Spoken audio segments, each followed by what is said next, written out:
নমস্কাৰ সকলোকে স্বাগতম জনাইছো মোৰ অন্য এটা ভিডিঅলৈ। আজি মই কুন্দুলি একেবাৰে সহজ এটা ৰেচিপি শ্বেয়াৰ কৰিবলৈ লৈছো। আহকচোন কেনেকৈ বনাইছো জানিবলৈ ভিডিঅ'টোৰ মাজলৈ যাওঁ। এয়া কুন্দুলিখিনি ভালকৈ ধুই ললো আৰু দুইফালে দুইটা মূৰ কাটি লৈ এতিয়া দুফাল কৰি দীঘলীয়া সাইজত কাটি লৈছো।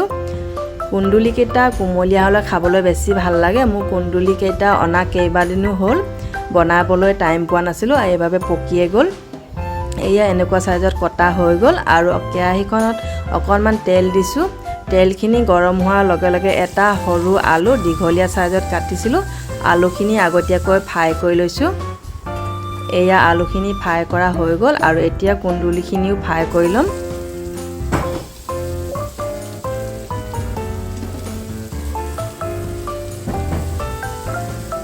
এয়া কুন্দুলিখিনি ফ্ৰাই কৰি লৈছো।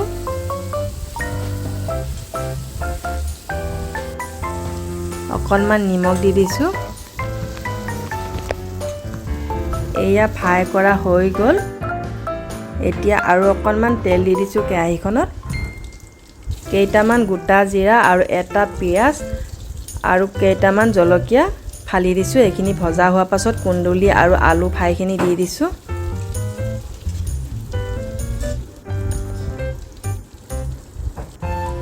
নিমখ হালধি দিছো সোৱাদ অনুসৰি, জিৰা পাউডাৰ ধনিয়া পাউডাৰ দি ভালকৈ এতিয়া এইখিনি ৰেডি হৈয়ে গৈছে। শেষত মই অকণমান গৰম মছলা পাউডাৰ দিছো আৰু এক মুঠি বুট দিছিলো, বুটখিনি দিয়া দেখুৱা নহ'ল।